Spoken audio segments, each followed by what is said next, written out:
Boa noite.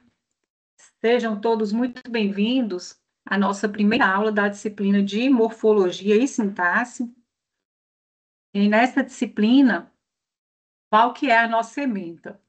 Nós vamos trabalhar com a seguinte ementa, que é aprofundamento na língua de sinais por meio do estudo, compreensão e uso dos sinais, fenômenos de relação entre esses sinais, a formação dos sinais. Além disso, nós vamos olhar como que são os classificadores que fazem parte aí da língua de sinais brasileira da Libras, o uso do corpo e espaço da sinalização, os tipos de frases e suas construções. Então, essa aqui é a ementa da nossa disciplina. No entanto, para conseguirmos tratar aí dessas informações tão importantes, esses aspectos tão relevantes quando nós falamos em morfologia e sintaxe, é importante entendermos primeiro alguns aspectos teóricos que estão relacionados ao conceito mesmo, ao que é a morfologia, o que é a sintaxe, e também vamos levar em consideração alguns problemas que são aí enfrentados na área, especialmente da morfologia, com algumas noções que são muito genéricas e acabam trazendo uma certa complicação na hora que nós vamos aí trabalhar com alguns conceitos dentro da área, especialmente da morfologia. E os conceitos, as informações com as quais nós vamos trabalhar hoje, elas são de extrema importância, por quê? Porque elas vão sustentar toda a compreensão que nós vamos precisar ter aí em relação aos fenômenos morfológicos e também da estrutura sintática, em especial da Libras. Em alguns momentos nós vamos passar aí pela língua portuguesa, mas o nosso foco principal, como vocês estão vendo aí na nossa ementa, é a Libras, é a língua brasileira de sinais. Em relação aos objetivos desta aula, então, quais serão aí os nossos objetivos? O primeiro deles é entender como a teoria linguística ela vai construir os conceitos de palavra e morfema. Depois, nós vamos pensar e vamos revisar definições essenciais para compreendermos alguns problemas clássicos da morfologia, como alomorfia e classes de palavras, aquelas famosas classes de palavras que todo mundo estudou lá na educação básica.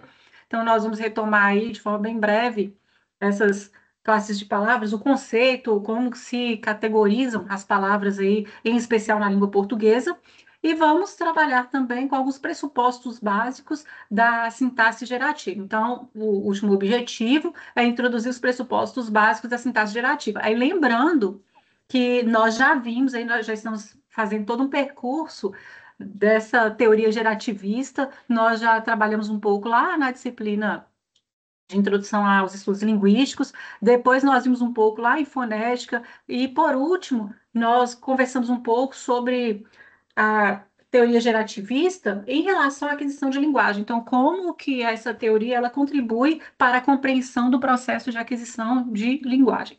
Agora, nós vamos aí levar em consideração a teoria gerativista, como que ela nos ajuda a pensar em conceitos-chave para aí o campo da morfologia e da sintaxe também.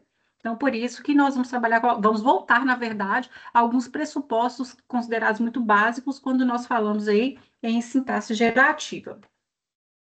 Então, para sistematizarmos aí quais são os nossos objetivos ou conteúdos, nós vimos os objetivos, são quais são os conteúdos para alcançarmos esses objetivos.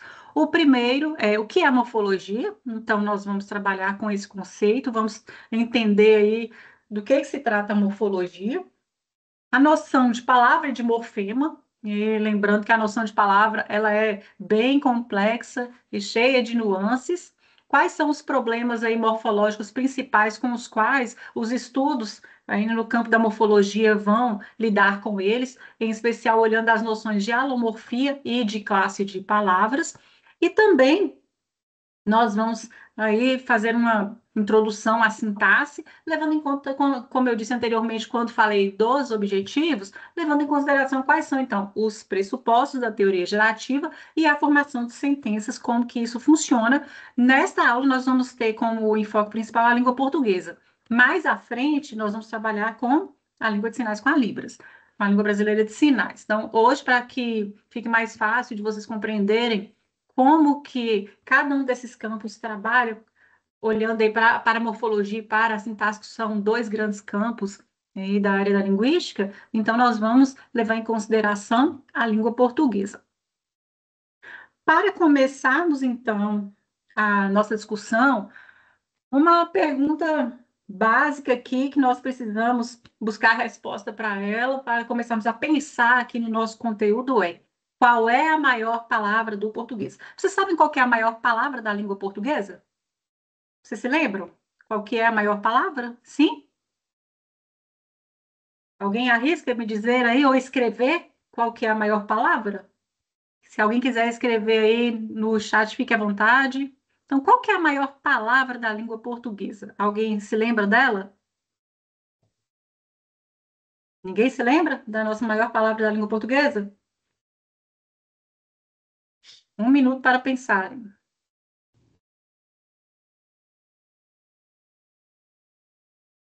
Alguém arrisca em uma palavra que possa ser a maior sem pesquisar na internet? Não vale. Não vale pesquisar na internet, de cabeça. Alguém se lembra? Não? Então vamos lá. Professora, boa noite. Boa noite. Olha, eu arriscaria inconstitucionalissimamente. Ah, ótimo. Essa é uma opção. Mas sabia que não é a maior mais? Já foi. Já Ótima foi? resposta. Oi? Nossa, então não Ela já sei. foi a maior, acredita? Hoje não é mais, mas já foi a maior da língua portuguesa. Hoje nós temos uma com 46 letras. E aí eu vou mostrar qual que é essa palavra e por que que eu estou perguntando isso, para começarmos a entender aí o funcionamento das palavras na nossa língua portuguesa. Obrigada pela resposta, querido. Então vamos lá. Então, essa é uma das palavras, inclusive, que está aqui no material que eu vou trazer, mas não é exatamente 46, Fernanda, acredita? Mas não é a maior. Então vamos lá. Então, para começarmos então a entender como que as palavras funcionam na língua portuguesa, então vamos aí no anticonstitucionalissimamente, que o colega trouxe aí. Ela é uma das grandes palavras. Nós temos outras que são até difíceis de pronunciarmos. Olhem essa segunda aqui. Hipopotomostrosesquipedaliofobia. Já ouviram essa palavra? É até difícil de pronunciarmos. Não sei se vocês já leram em algum lugar, já viram, já ouviram. Sabem o que que essa palavra significa? Esse palavrão, esse termo desse tamanho, corresponde à fobia que algumas pessoas têm de palavras grandes e complexas. Então, a própria palavra já traz fobia pelo tamanho dela. Então, é enorme a palavra e ela significa isso. É o medo e a fobia que as pessoas têm, então, de palavras longas e complexas.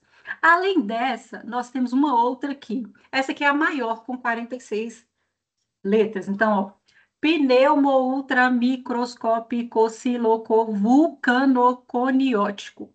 Esta palavra é a maior da língua portuguesa que nós temos. Já viram essa palavra? Ela tem aí, como eu disse, 46 letras e ela é uma doença, o nome de uma doença. Quando nós olhamos essa palavra aí, pelo tamanho, pela complexidade na pronúncia, nós já imaginamos que deve ser uma doença terrível, porque olha o tamanho da palavra que encontraram para colocar no nome de uma doença. Ela significa aí, ou ela corresponde a uma doença pulmonar, é uma doença rara, para vocês terem ideia, e ela é causada por inalação de cinzas vulcânicas, cinzas muito finas. Então, quando as pessoas inalam, podem ter aí ou desenvolver essa doença. Então, é este nome aí, e ela foi incorporada na língua portuguesa. Então, tem 46 letras essa palavra enorme. Além dessa, nós temos aqui uma no final. Alinoficapadelocarbote. Vocês entenderam essa última palavra? Sabem o que ela significa? Alguém entendeu? Ela pareceu estranha para vocês. Essa última ela parece meio estranha, não parece? Essas primeiras que nós vimos, essas três primeiras, como vocês estão observando aí, elas são palavras enormes. No entanto, apesar delas terem todo este tamanho, nós, enquanto falantes da língua, nós conseguimos reconhecer cada uma dessas palavras como palavras, por conta da constituição, da construção de cada uma delas. Então, as três primeiras, elas são palavras existentes e nós, enquanto falantes, nós enxergamos como palavras possíveis.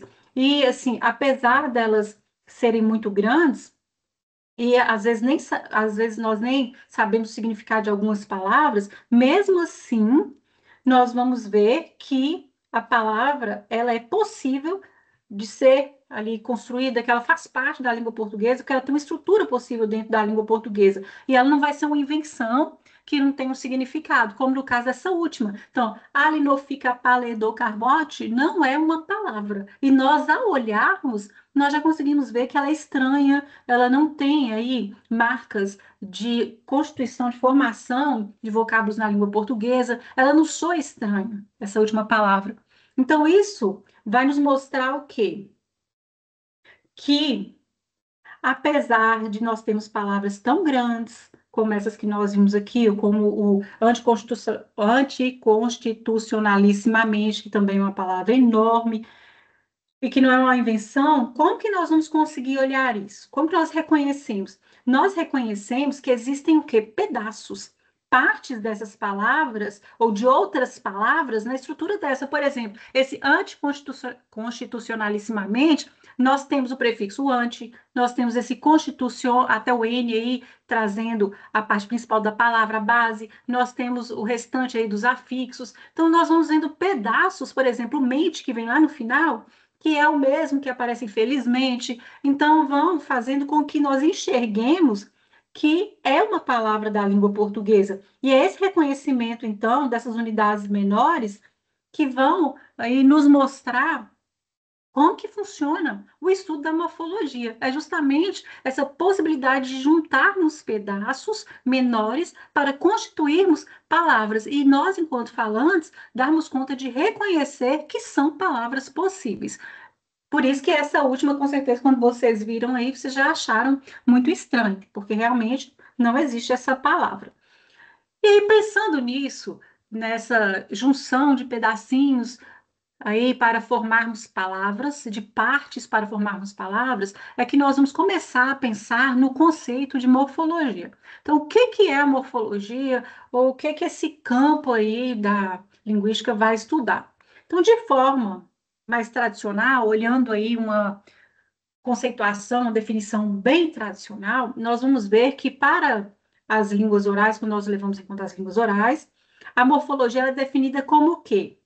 Como a união de pedaços de palavras. E aí, essa é a ideia que nós vamos observar ali, que nós vamos encontrar na gramática normativa. Então, geralmente, quando nós pegamos ali livros de língua portuguesa, gramáticas, nós vamos encontrar geralmente essa definição mais tradicional, aí levando em conta línguas orais, como eu disse. Então, essa definição que ela é voltada para as línguas orais, que é essa junção de pedaços para fazermos a composição de palavras. No entanto, nós vamos ver que essa definição ela é muito ampla e vaga. Só essa definição de juntar pedaços de palavras não basta para entendermos exatamente do que se trata a morfologia, desse campo que trata não apenas das línguas orais, mas também de línguas de sinais. E mesmo olhando só línguas orais, esse conceito também ele é falho. Ele não vai conseguir abarcar todas as formas ali de constituição, de formação de palavras, por exemplo, na língua portuguesa. E aí nós vamos observar, então, que a partir dessa aí, noção tão ampla e tão genérica que é trazida pela gramática normativa, vão surgir aí críticas e estudos relacionados a essa conceituação, a essa definição de morfologia. Em especial, vamos ver que na linguística moderna vai surgir aí uma visão um pouco diferente, vai conseguir abarcar mais ideias dentro aí desse campo que é a morfologia. E aí nós vamos ver que para a linguística moderna, por exemplo, se nós pegarmos estudos que são desenvolvidos aí pelo Matoso Câmara Júnior, nós vamos ver que a morfologia ela é vista de outra maneira. Ela não é vista mais só como essa junção, união de partes para compormos palavras, mas agora ela passa a ser vista ou entendida como a aplicação de regras, como vocês estão vendo aí a definição, então, como essa aplicação de regras como um processo que toma uma forma e aplica uma regra, aí de tal modo que o resultado é uma outra forma, ou seja, uma outra palavra com propriedades distintas. Então, vai surgir aí uma nova palavra. E aí nós estamos vendo que agora vai aparecer um termo aí interessante. Quando nós falamos da aplicação de regras, é um processo, não mais como partes que vão sendo unidas, mas como um processo que vai aí, a partir da aplicação de regras, vai tomar uma certa forma e, com base em determinada regra que vai ser aplicada, o resultado vai ser a construção de uma outra forma, de uma outra palavra, com propriedades diferentes. Então, quer dizer que o que nós vamos fazer a partir dessa conceituação, dessa definição? O que nos vai ser possível? Vai nos ser possível trazer aí um olhar que vai se concentrar mais nas transformações, em enxergarmos as transformações que acontecem aí ao longo aí da evolução das línguas, do que apenas agrupar pedaços aí de partes de palavras, uns pedaços aos outros, umas partes a outras. Essa vai ser uma visão que vai nos ajudar, em especial, a entendermos como que é como são os fenômenos, como que é o funcionamento morfológico, como são os fenômenos morfológicos das línguas de sinais. Por exemplo, no caso da Libras, por exemplo, nós vamos enxergar a questão do processo de reduplicação. Então, esse processo de reduplicação, ele vai ocorrer, e aí, para a constituição de um novo sinal, de uma nova ideia aí. Então, não vai ser a junção de partes de sinais, mas vai ser um processo que vai constituir o sinal. Então, aqui no caso, eu não estou com a câmera ligada, eu não vou conseguir fazer, mas vou pedir que vocês observem como que o nosso intérprete vai sinalizar aqui a palavra dia. Então, a palavra dia, então o sinal dia. Aí vocês viram que ele encosta uma vez aqui na têmpora e leva a mão aqui em direção ao lado direito. Ó, então, dia. Só que se ele fizer, prestem atenção na sinalização dele, se ele fizer todo dia, vejam a diferença. Olha a repetição. Todo dia, todo dia. Então, aqui, a constituição de um novo sinal, de um novo termo dentro da Libras. Então, não tem como enxergarmos a morfologia como junção de pedaços. Vocês viram que não é possível abarcarmos, por exemplo, o estudo das línguas de sinais olhando apenas como junção de pedaços, sendo que não tem como fazermos essa constituição na Libras só juntando pedaços, por exemplo, pedaços de sinais, não é possível. Então, o campo ele precisou ampliar, ele precisou ser visto de uma outra maneira para que o conceito de morfologia abarcasse um pouco melhor outros processos de formação de palavras, inclusive em algumas línguas orais e, em especial, nas línguas de sinais. Então, até aqui, nós vimos que esse conceito de morfologia ele precisou ser ampliado, revisto, por conta aí de uma concepção que é muito simplista, digamos assim, fechada. Além disso, nós vamos ver que não consegue ainda abarcar todos os processos aquele conceito inicial que eu disse. Então, além desse exemplo que eu trouxe aí da língua brasileira de sinais, nós vamos olhar aqui um exemplo dentro da própria língua portuguesa. Ah, não, mas é porque está sendo diferente, porque é uma língua de sinais em relação a línguas orais. Continuamos com problema no conceito se falarmos que é só junção de pedaços. Olhem aqui, agora nós não temos junção de partes de novo, ó. Sair da Libras para o português. Então, ó, tem aqui um processo no português que vai haver uma modificação de palavras só com a abertura do som da vogal. Então, aqui, por exemplo, ó, avó, vó, vovó.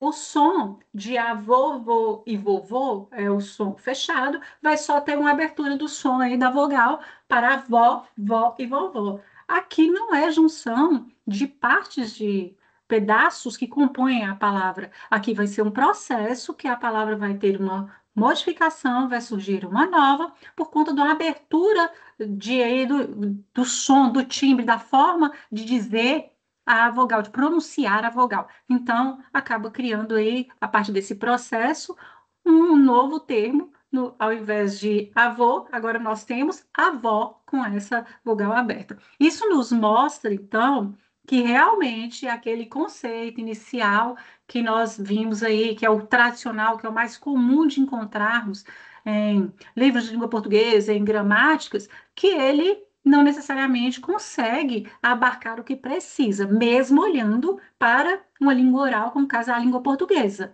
Então, é um conceito que realmente nós precisamos ter um olhar diferenciado. Então, nós que estamos aí na área de letras, nós temos que ter esse olhar diferente para todos esses campos da linguística. Hoje nós estamos vendo aí a questão da morfologia, vamos ver a sintaxe mais na frente. Então, vocês observaram que precisamos enxergar com um olhar crítico, analítico, todos esses conceitos para entendermos melhor como que funciona e enxergarmos novas possibilidades. Não estou dizendo que o que está lá registrado na gramática normativa esteja errado. Eu estou dizendo que existem concepções mais amplas, no sentido de que consigam abarcar mais fenômenos na língua portuguesa, no nosso caso, e inclusive que essas concepções mais recentes, elas conseguem também abarcar a Libras, a língua de sinais brasileira. Por quê? Porque concepções tão fechadas acabam trazendo aí dificuldades quando nós fazemos análises mais aprofundadas dos fenômenos que os falantes aí, eles utilizam durante a construção de sentenças, durante a comunicação. Então, nós, enquanto profissionais da área de letras, precisamos ter este olhar mais detalhado, fazemos essa análise crítica desses campos que compõem aí a linguística. Além disso, o que é que nós precisamos levar em consideração?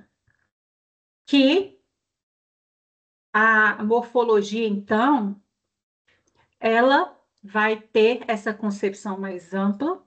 E quando nós falamos na constituição da Libras, nesses fenômenos morfológicos da Libras, que nós precisamos levar em consideração que, pelo contrário, que não acontece com essa junção, então, de prefixos e sufixos, da mesma forma que ocorre em línguas faladas, como no caso da língua portuguesa, mas sim por processos. Então, a parte fonológica da Libras, falei fonológica de novo, me desculpem, morfológica da Libras, ela acontece de uma forma aí diferente que precisa ser abarcada pela teoria. E essa nova concepção que eu trouxe, então, vai conseguir aí trabalhar um pouco melhor.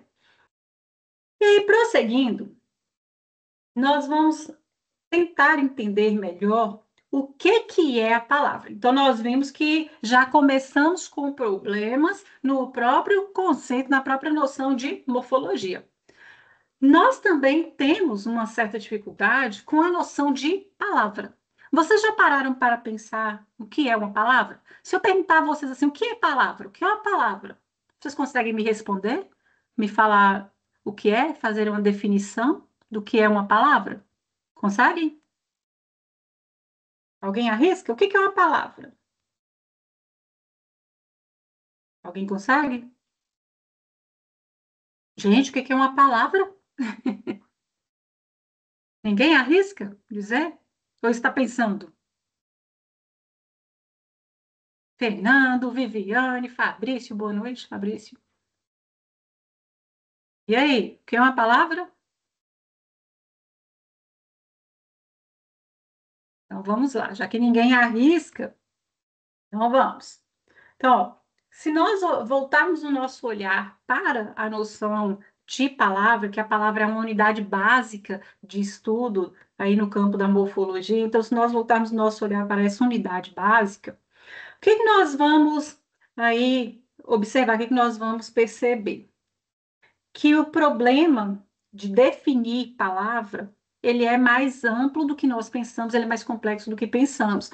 Desde muito tempo, os estudiosos da área da morfologia, eles vêm tentando aí trazer uma conceituação mais precisa para o termo palavra. Então, essa noção, esse é um termo que tem intrigado aí durante muitos anos estudiosos da área da morfologia.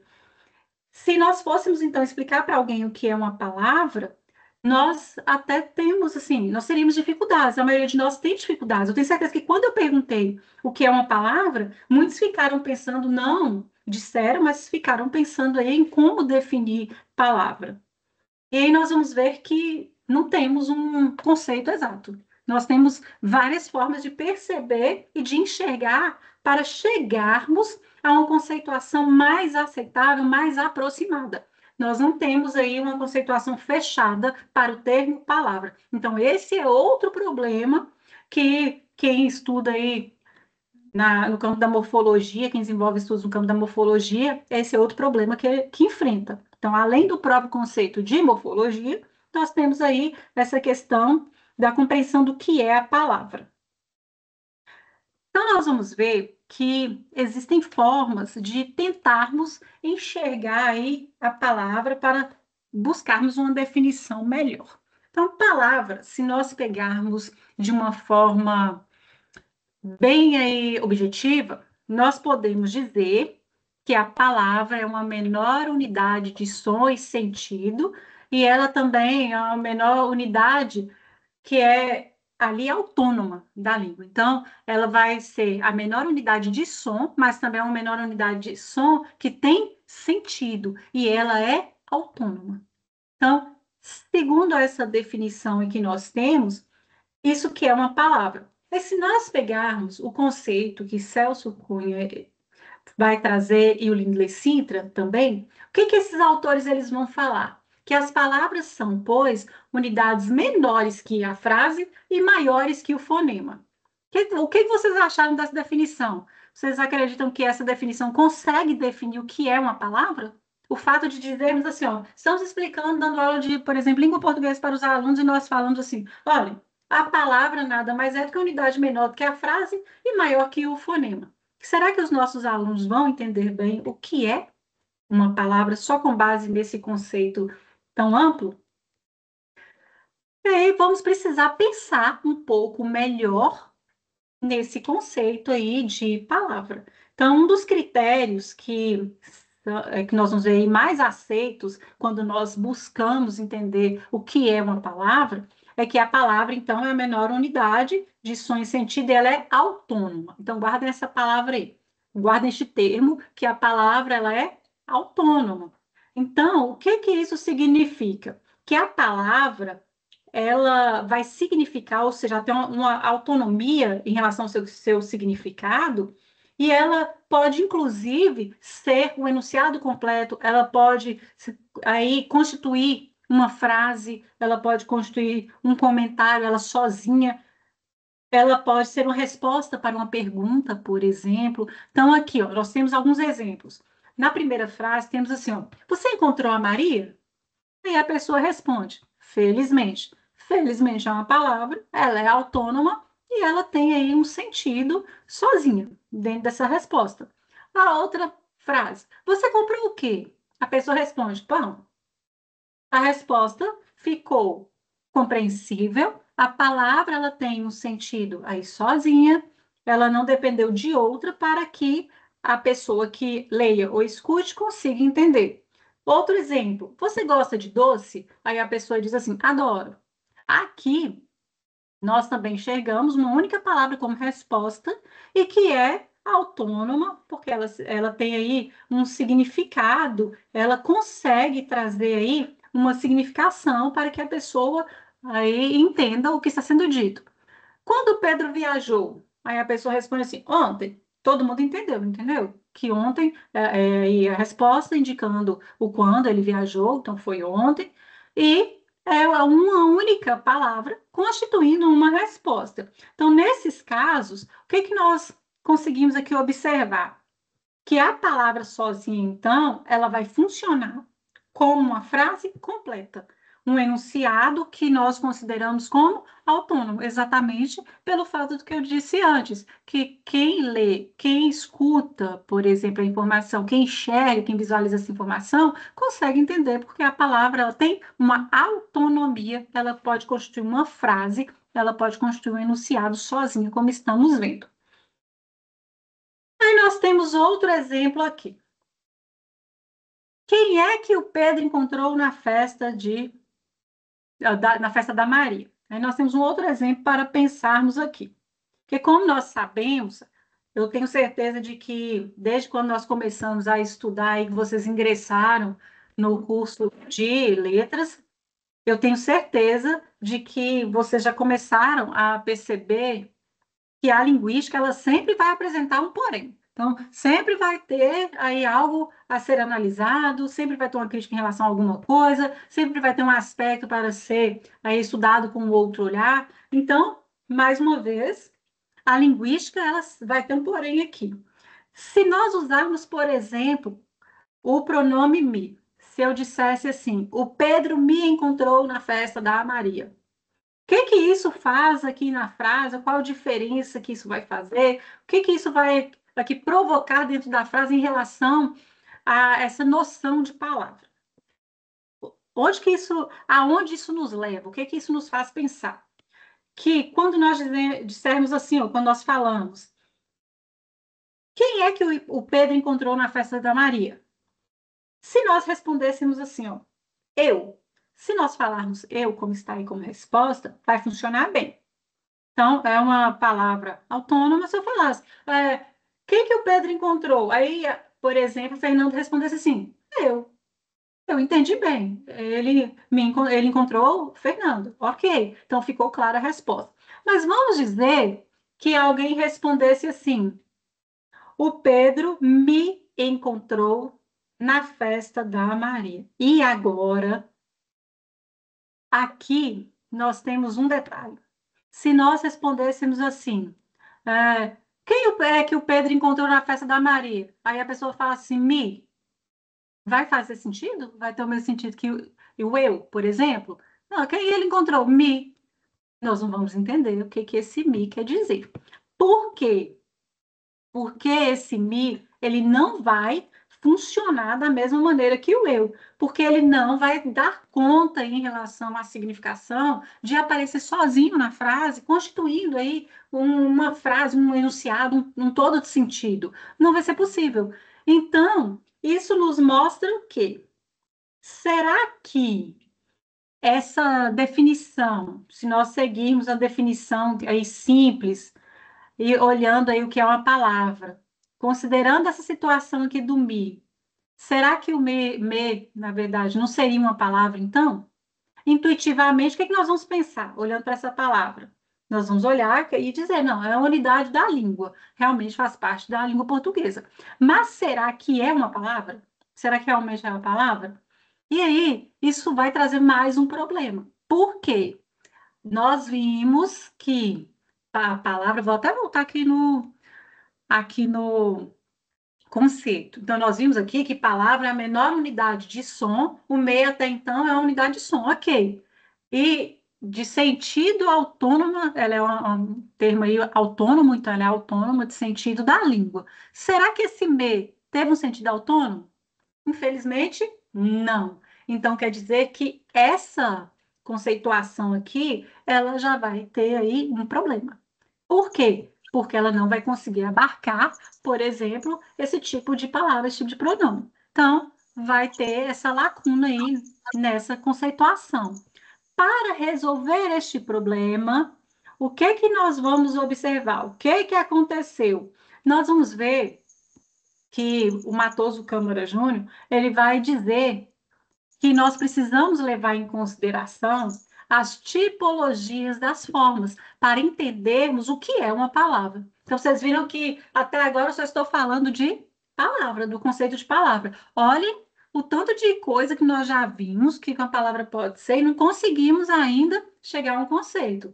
Então, vamos agora ver como tentar resolver, ou se há uma nova forma de pensarmos, de enxergarmos a partir de estudos na área da linguística, para conseguirmos entender do que se trata uma palavra. Então, a palavra não basta dizer apenas que ela é, por exemplo, maior que um fonema e menor do que uma frase. Não basta dizer que ela é a menor unidade de sentido de uma língua. Não basta dizer que ela é uma menor unidade de sentido e que ela é autônoma, porque nós acabamos de ver que o pronome eu me, ele não se enquadra. Então, como resolver isso? Aí vem, então, o Matoso Câmara Júnior, ele diz assim, Nós precisamos pensar nas tipologias das formas. E aí ele propõe uma nova maneira aí para tentar resolver esse dilema. Então, ele diz, nós precisamos de uma nova tipologia que vai reconhecer o quê? Que existem 3 tipos de unidades dentro da língua portuguesa, por exemplo, que vão nos possibilitar enxergar o que é uma palavra. E a essas tipologias, as formas, ou essas formas, ele deu o nome de livres, presas e dependentes. O nome aí, livres, nós vamos entender do que se trata, o que são as formas presas e o que são as formas que ele considera como dependentes. Então, vamos lá. Então, vamos entender cada uma delas. As formas presas é aquelas que nós falamos que são sem autonomia, ou seja, tem uma ordem fixa ali na palavra.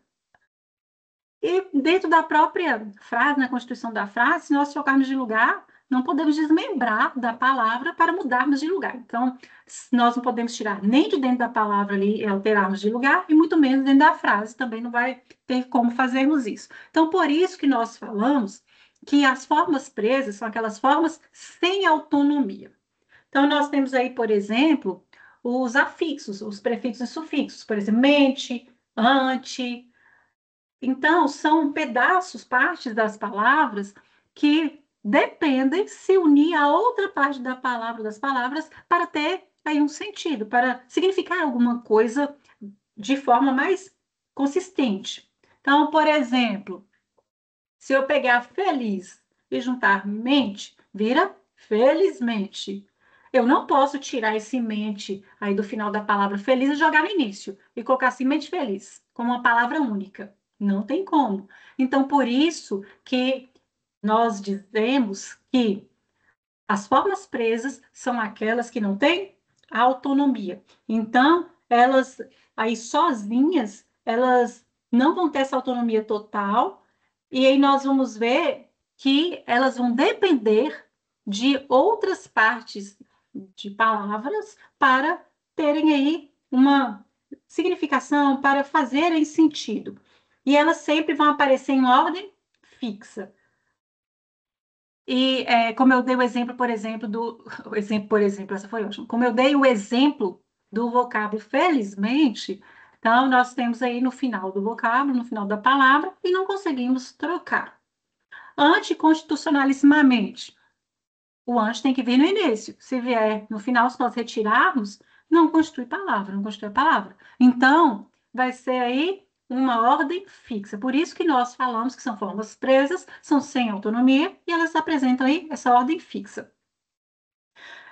Nós vamos levar em consideração, então, que elas sempre vão vir anexadas ou vão vir juntas aí a outras palavras. Aí nós temos esses exemplos que eu dei, mais outros, que depois nós vamos conversando aí, vamos vendo outras possibilidades. Além das formas presas, nós temos as formas livres. As formas livres, exatamente o que vocês devem estar pensando, é o contrário das formas presas. Então, realmente é o oposto.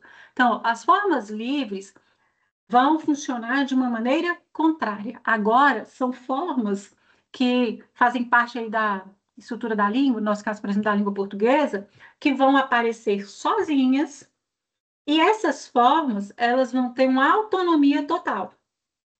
E por isso que elas podem aparecer sozinhas. Aí nós temos as palavras, por exemplo, aqui, ó, luz, mesa, flor. Aqui nós conseguimos, inclusive, trocar de lugar dentro de uma frase.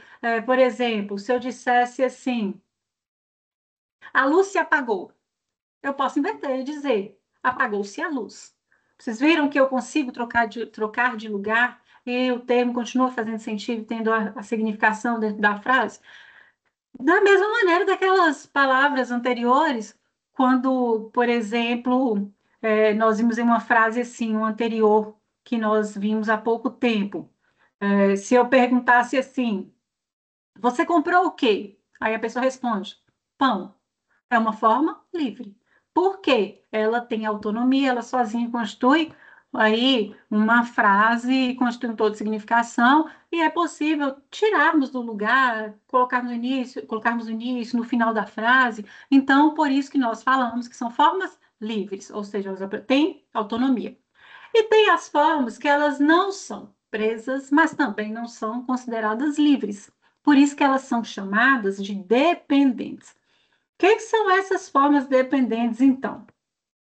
Essas formas dependentes, elas não vão poder aparecer sozinhas, aí constituindo uma significação dentro de uma frase. No caso do me, por exemplo, que nós vimos lá na frase anterior, quando nós. Vou só voltar aqui para que vocês vejam. Aqui, por exemplo, ó, quem é que o Pedro encontrou na festa da Maria? Eu não poderia nunca responder, nós não poderíamos assim, me. Então, aqui é uma forma que nós consideramos o quê?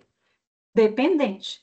Porque vai depender de outras palavras, mas ela não vem ligada, como no caso dos prefixos e sufixos, a outros termos para ter aí uma constituição de uma nova palavra. Então, nós conseguimos fazer aí, por exemplo, uma alteração de ordem aqui nessas frases. A Maria me viu ontem. A Maria viu-me ontem. São duas possibilidades na língua portuguesa. E vocês viram que é possível mudarmos de lugar esse pronome. Ele continua constituindo aí a frase sem perder a significação. No entanto, ele não é autônomo, ele depende de outras palavras, mas ele também não é preso, ele pode ser alterado de lugar e continuar tendo a sua significação. Então, por isso que nós falamos que essas formas dependentes, elas não são livres, porque elas não podem aparecer sozinhas, como, por exemplo, em um enunciado completo, como nós vimos aí em outras situações, mas elas possuem o quê? O que nós chamamos de autonomia de distribuição. O que é isso? Podem aparecer em locais diferentes. Antes de uma palavra, depois de uma palavra, antes do verbo, depois do verbo, aqui no caso, mas sozinhas elas não vão funcionar. E aí, só trazendo aqui de uma forma bem resumida, para poder ficar bem fixado aqui esse conteúdo em relação à noção de tipologia das formas, nós vamos ver então que o morfema ele pode ser do tipo livre, pode ser preso, pode ser dependente. Quem aparece sozinho? Os que são considerados livres. Quem são os presos? Não aparecem sozinhos. Quem são os dependentes? Aqui vão conseguir aparecer sozinhos? Não. Eles dependem de outras palavras. No entanto, eles podem ser o quê?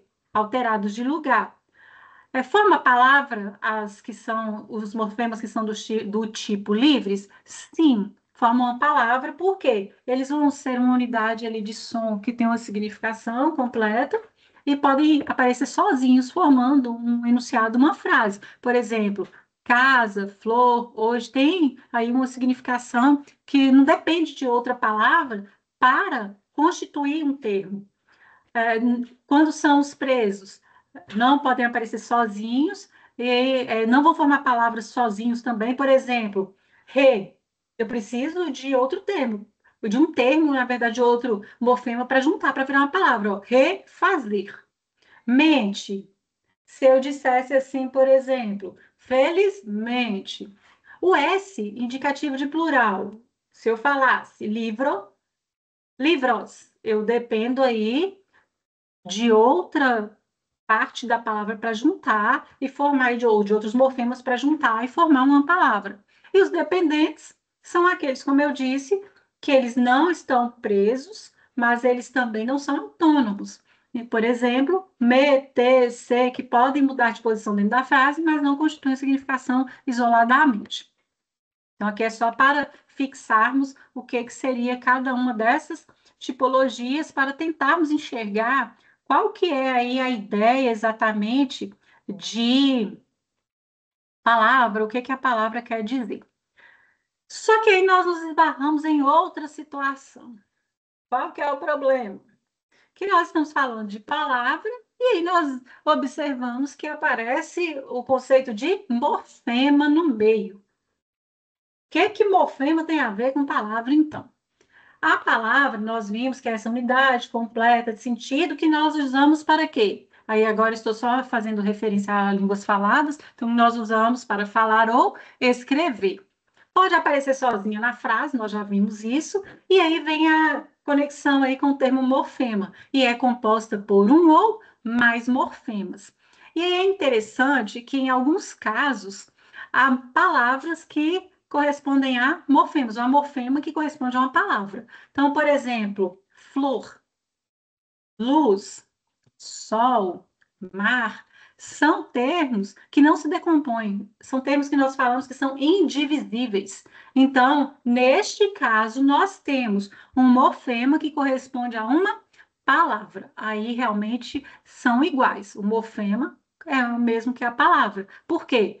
Não tem divisão de pedaços, não se distribui em partes. Diferente, por exemplo, de desfazer. Agora eu tenho mais de um morfema. Rapidamente, mais de um morfema constituindo uma palavra. Garotinho, mais de um morfema constituindo uma palavra.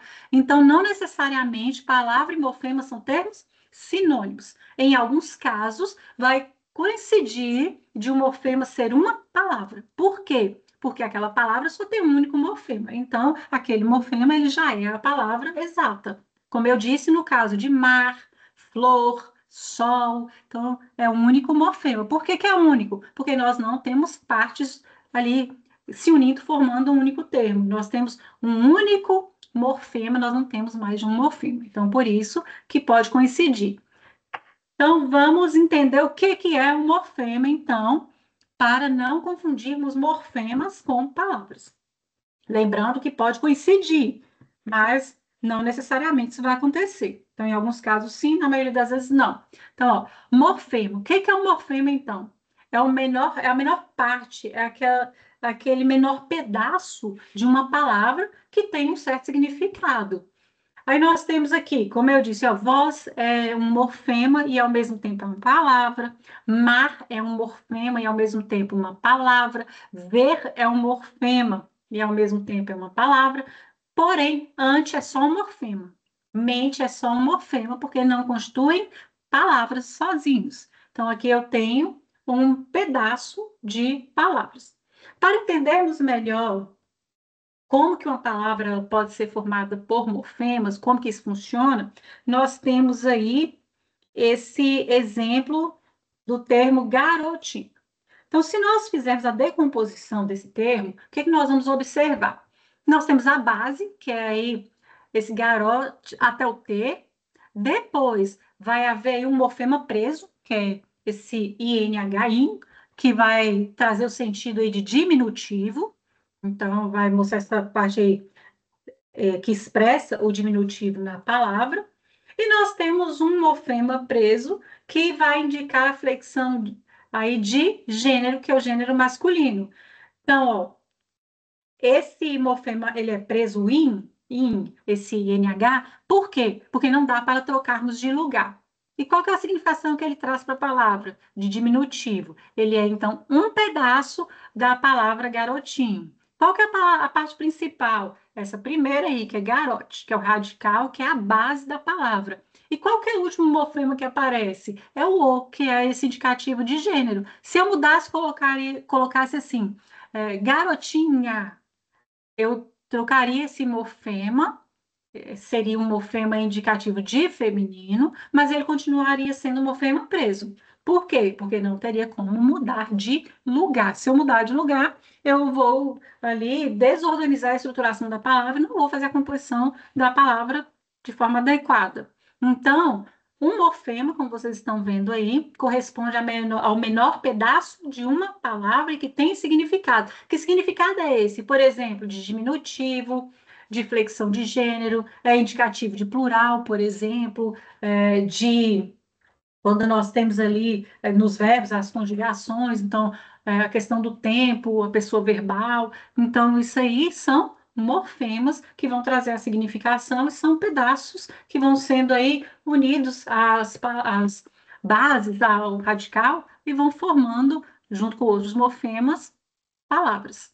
Então, morfema é o menor pedaço da palavra. E a palavra é a menor unidade de sentido, de som, de sentido, que ela é autônoma. No entanto, nós precisamos levar em consideração que existem formas que não são autônomas e olharmos para as formas livres, presas e as que são aí dependentes. Então, entendido o que é palavra e que é diferente de morfema, É importante, então, fixarmos que palavra é unidade completa de sentido, que pode ser formada por um ou vários morfemas, e o morfema é a menor unidade com significado que vai estar ali dentro de uma palavra. Então, o morfema, os morfemas constituem uma palavra. Lembrando que, em alguns casos, pode haver uma coincidência entre palavra e morfema. Eu dei alguns exemplos, como eu citei anteriormente, sol, luz, mar, flor, só tem um morfema, porque são palavras indivisíveis. Então, é uma palavra constituída aí por um único morfema. Além disso, o que é que nós vamos aqui levar em consideração quando nós estamos tratando do estudo da morfologia? Então, nós vimos até agora que o conceito de morfologia, ele precisou aí sair de um lugar mais genérico, que não conseguia abarcar alguns processos que fazem parte da formação aí de palavras, e em especial aí nas línguas de sinais, né, no caso da Libras, por exemplo, que é totalmente o contrário aí daquele conceito inicial dessa junção aí de partes para a constituição de palavras. Depois, nós vimos que a palavra é um termo que não tem uma significação exata e que é aquela que nós precisamos investigar quais são aí as teorias que trabalham com essa definição para enxergarmos uma melhor possibilidade de definição do termo palavra e abarcarmos mais vocábulos dentro de uma língua, porque aquelas definições muito genéricas, elas não conseguem abarcar o que é uma palavra exatamente. E aí vimos que estudos mais recentes, por exemplo, desenvolvido por Câmara Júnior, que mostra, Matheus Câmara Júnior, que ele mostra essa noção aí de tipologias para conseguirmos entender que existem tipologias de formas para tentarmos compreender o que é uma palavra. E, além disso, precisamos entender o que é um morfema e fazemos a distinção entre palavra e morfema. Então, enquanto a palavra é essa unidade completa de sentido, o morfema é uma unidade com significado, porém ele está dentro de uma palavra, ou em alguns casos, ele corresponde a uma palavra. Certo até aqui? Então, vamos partir para o próximo conceito.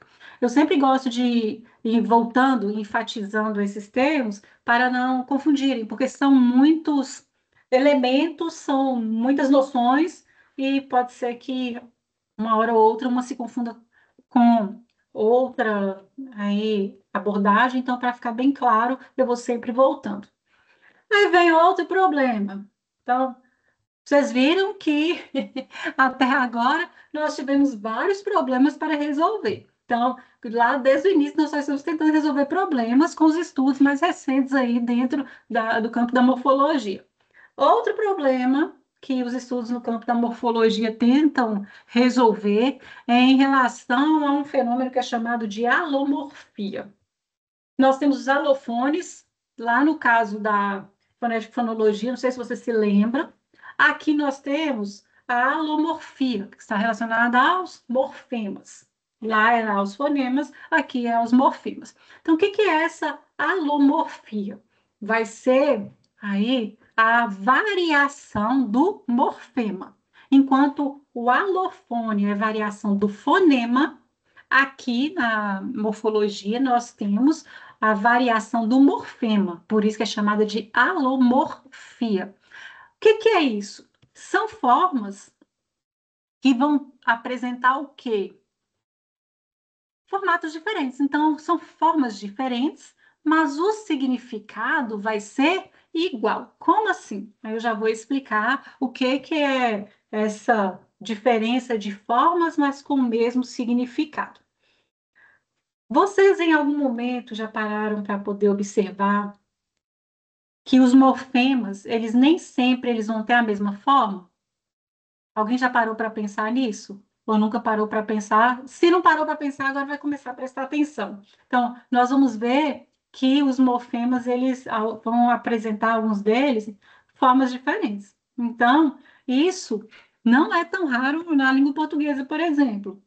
E nem sempre nós vamos conseguir aí identificar o mesmo morfema nos seus diversos contextos de uso. Às vezes, o morfema, ou seja, aquela significação é a mesma, mas nós vamos enxergar formas distintas com a mesma significação. Então, nem sempre vai ser um único morfema para um mesmo significado ali, um único significado. Aí, além disso, nós vamos ver que nós, ao tentarmos definir o termo palavra, nós também não vamos poder levar em consideração só o tamanho da palavra. Então, vocês já viram até aqui que, além de toda a confusão que nós já vimos, já arranjamos aqui com os termos de morfologia, com o que é um morfema, o que é uma palavra, nós precisamos lembrar que o tamanho de uma palavra também não define se ela é palavra ou não, ou se ela é um morfema só ou não. Então, nós temos que levar em consideração critérios. E é isso daqui a pouco nós vamos ver. Então, nós vamos tentando aí usar critérios diferentes para conseguir enxergar o que é exatamente uma palavra. E um desses critérios é a questão da alomorfia. E essa alomorfia, então, ela pode ser aí exemplificada pelo morfema, que dá a ideia aí de negação, que é esse que vocês estão vendo aí, que é o in. Então, nós temos esse morfema de negação em palavras, por exemplo, nós temos infeliz, inadequado. Aqui, esse in, que é o morfema que inicia aí a palavra infeliz, por exemplo, ou a palavra inadequado, esse in tem ideia de negação. No entanto, não é só esse in que tem ideia de negação. Ah, mais à frente está escrito assim, ó. É uma forma básica. O que que isso significa antes que eu passe para o próximo exemplo aqui? O que que isso quer dizer? Que esse in é o mais comum nas palavras, esse M. É o mais comum de enxergarmos nas palavras. Só que às vezes ele pode mudar de forma também, que é o que nós vamos ver mais à frente. Por isso que é chamada de forma básica, que é a mais previsível, a mais possível de acontecer na língua portuguesa. Esse IN para trazer uma significação aí de algo negativo, de uma negação. Só que nós temos também o alomorfe, que é esse in indicando negação, em palavras como impossível, imbatível. Mas espera aí, por que que é a mesma pronúncia, olha, in e in? Só que um escreve in e o outro escreve im. No caso desse alomorfe aqui, desse in indicando negação, é o mesmo morfema, mas vai aparecer o quê? Uma construção, uma forma diferente. Por quê? Porque na língua portuguesa, como vocês sabem bem, antes de P e B não se usa N, usa-se sempre o quê? M. Inclusive, por uma questão até de pronúncia das palavras, nós temos mais dificuldades para pronunciarmos palavras que teriam, por exemplo, se não tem, mas se tivéssemos palavras aí com IN antes do P ou antes do B, ou P e B, nós teríamos dificuldades. Por quê? O mais fácil é, antes de P e B, usarmos o M, IM. E essa questão aqui do alomorfo fonológico está, então, relacionada à palavra dentro da palavra, qual que é o fonema que vem depois? Então, nós vamos colocar com IN ou IM, dependendo do fonema. Por exemplo, se fosse uma palavra com T de tatu, nós usaríamos IN, significando essa negação. Intocável, por exemplo, que não se pode tocar. Mas impossível, imbatível, por conta do P e do B, tem que ser IM. Isso é um alomorfe. Então, o que é um alomorfe? É justamente uma forma que se difere, mas o significado é o mesmo. É tudo com a ideia de negação. Temos o i sozinho, por exemplo, ó, ilegal e ilícito. Antes de L, nós não podemos dizer assim, por exemplo, escrever ilegal na língua portuguesa. Não tem ilegal. Por que não tem IN legal, ilegal? Porque na estrutura aí morfológica da língua portuguesa, disse que antes de L, nós só usamos o I para poder indicar negação. Então, olha, Todos os outros aqui, o morfema, o básico é o primeiro, o IN, que é o mais previsível, mais comum na língua. Aí vem o alomorfe, IM. Por que que ele acontece? Por conta dessa exceção aí, P e B. E por que que às vezes é só o I? Porque antes de L na língua portuguesa não tem nem N nem M aí para constituir a negação. Só que ainda tem o alomorfe, que é IR, para indicar negação.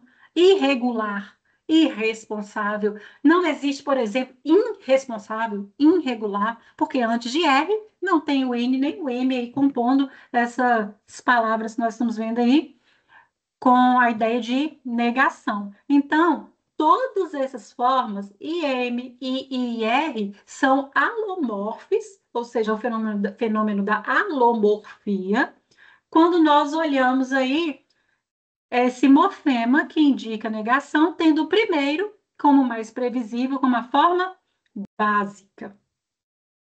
Então, portanto, nós entendemos o quê? Que a alomorfia, ela mostra que o significado de um morfema, ele pode o quê? Ser constante, ou seja, ser o mesmo, mesmo que a realização dessa forma, aí olhando a questão fonológica, a questão morfológica, mesmo que essa realização, ela varie, ela seja diferente conforme vimos aqui nesse quadro. Então, a alomorfia é a variação do morfema, só para não confundirmos. E aí vamos para outro problema enfrentado dentro da morfologia. Então, nós já vimos, recapitulando, problema em relação ao conceito de morfologia, problema em relação ao conceito de palavra, problema em relação ao conceito de morfema, problema em relação à questão da variação da alomorfia, que vai aí trazer, no caso da alomorfia, a forma diferente, mas com a mesma aí significação. Tudo isso para entendermos o que é uma palavra, no nosso caso aqui, da língua portuguesa. E como que essas noções, elas são falhas. Essas noções mais genéricas, que nós encontramos às vezes em livros didáticos, por exemplo, em gramáticas mais tradicionais, como que elas não vão conseguir contemplar a maior parte dos fenômenos da língua. Então, esse é o objetivo de estudarmos um pouco mais a fundo essas classificações. Vou pegar algo que não tem muito a ver, não tem a ver com o que nós estamos estudando, mas só para exemplificar também.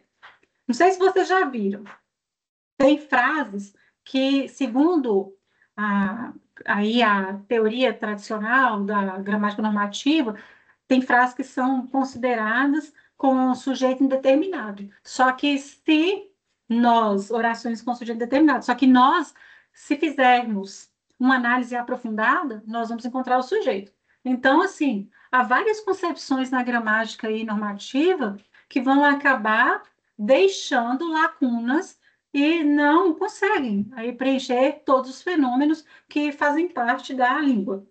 E as teorias que nós estamos vendo, elas tentam abarcar o máximo possível de fenômenos para explicarem melhor como que, no caso que estamos vendo, esses fenômenos morfológicos. Então, como explicar isso melhor? Então, por isso, a importância de estudarmos essas noções básicas aí para compreendermos isso melhor. E aí vem outro problema, então, como eu disse. Como agrupar as palavras em classes? Então, tem aí esse problema das classes de palavras. Então, esse é o próximo problema que nós precisamos analisar. Então, como vocês estudaram na escola, com certeza, não sei se lembram de todas, mas vocês estudaram lá na escola, nós estudamos, e muitos de nós já ensinou assim também.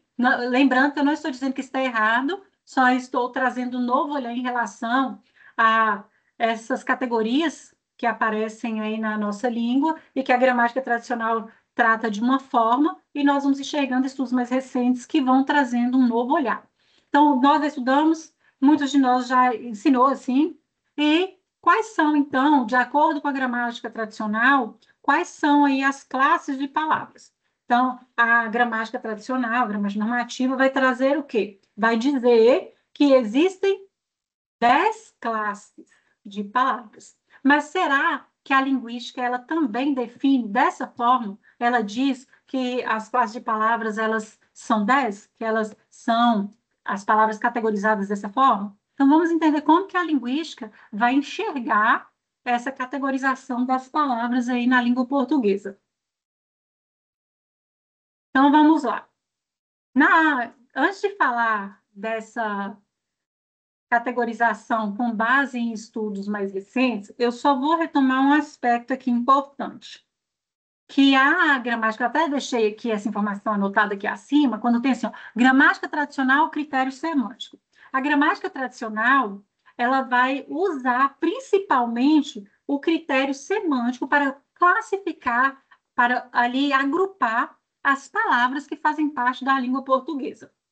Por exemplo, nós temos lá substantivo. Estamos chegando aí no topo da nossa árvore. O substantivo, geralmente, tem assim uma definição. Que o substantivo é a classe de palavra que designa ou nomeia os seres. Essa noção, ela já é um pouco problemática. Por quê? Porque esse critério aí sozinho, ou seja, o critério semântico, só dizer que a significação que essa categoria e essa classe de palavra traz, que é designar ou nomear seres, só ela não vai ser capaz de dizer como classificamos, por exemplo, ou abarcamos esses termos que são considerados substantivos. Por quê? Porque só esse critério não vai conseguir dizer nada sobre, por exemplo, como que a palavra ela vai se combinar com outros morfemas ou como que ela vai ali funcionar dentro da oração, como que ela vai estar distribuída e como que ela vai funcionar dentro de uma determinada oração. Então, só para poder dizer aqui, antes de passarmos para uma perspectiva diferente, é que a gramática tradicional visa o quê?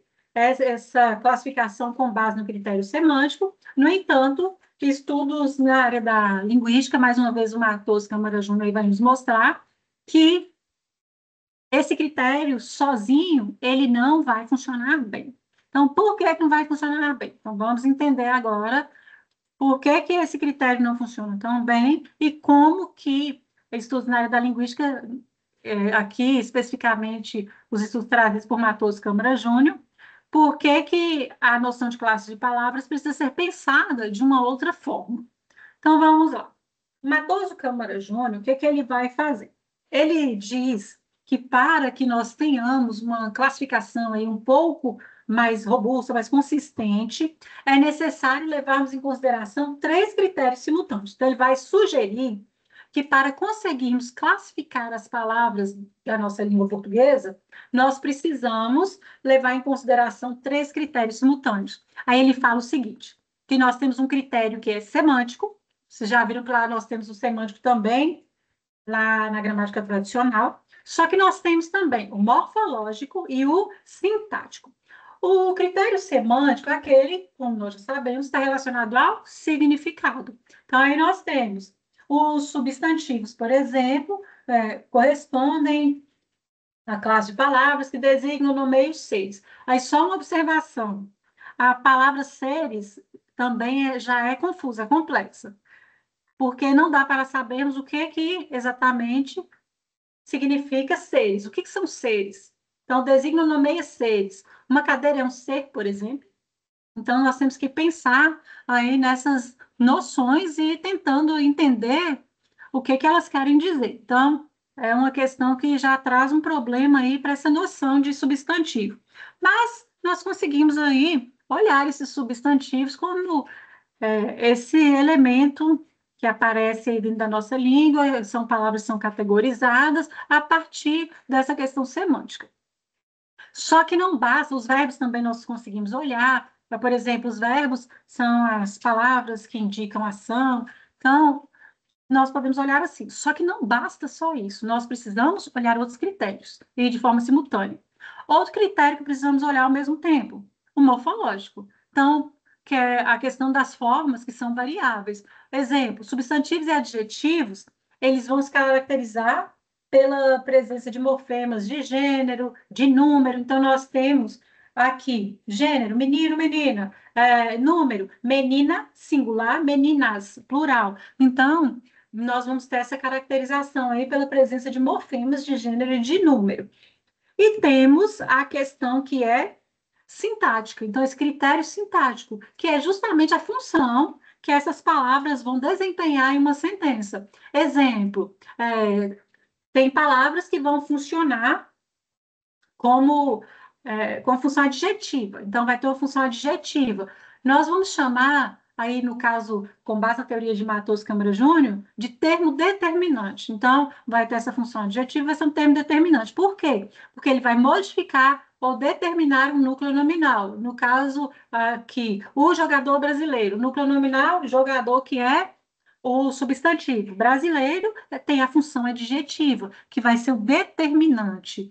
Eu poderia dizer o jogador espanhol, o jogador italiano, o jogador americano. Aqui, eu disse o jogador brasileiro, tendo uma função adjetiva, a palavra brasileiro, que é um termo determinante. Esse termo ele vai modificar, então, um núcleo nominal. E aí nós vamos ver que Matoso Câmara Júnior, ele também diz que, para classificarmos as palavras, nós precisamos levar em conta uma outra questão, que as palavras, elas precisam ser, além de categorizadas, aí voltando aqui, com base em cada um desses critérios, semântico, morfológico e sintático, nós precisamos levar em conta o quê? Que as palavras, elas se agrupam em classes. E aí ele trouxe duas classes maiores. Aí ele diz o seguinte, que tem as classes lexicais e tem as classes funcionais. Classes lexicais, ele diz que são aquelas que vão aí ser consideradas abertas, e elas permitem a entrada fácil de novos elementos, como nomes, verbos, pronomes. Aí ele diz o seguinte, que pelo menos duas dessas classes, aí ele fala assim, que no caso dos verbos e dos substantivos, vão permitir a entrada de novos elementos. Por exemplo, quando vão surgindo novas necessidades sociais, surgem, por exemplo, no caso da tecnologia. Surgiu aí a necessidade da criação, por exemplo, do mouse. Não tinha essa palavra, mas ela entrou para a língua portuguesa. Então, é um substantivo, então, dentro dessa categoria de substantivo, é possível a entrada de novos elementos, inclusive a partir de elementos já existentes. Por exemplo, assim, tem verbos, e a partir desses verbos surgem outros. No caso do inglês, nós temos aí o print. Eu vou fazer um print da tela, vou printar a tela. Vocês viram que surgiu uma possibilidade por conta de questões da tecnologia, e aí um print virou printar. Então, aqui nós temos mais possibilidades, em especial nessas duas categorias, que são de substantivos e verbos.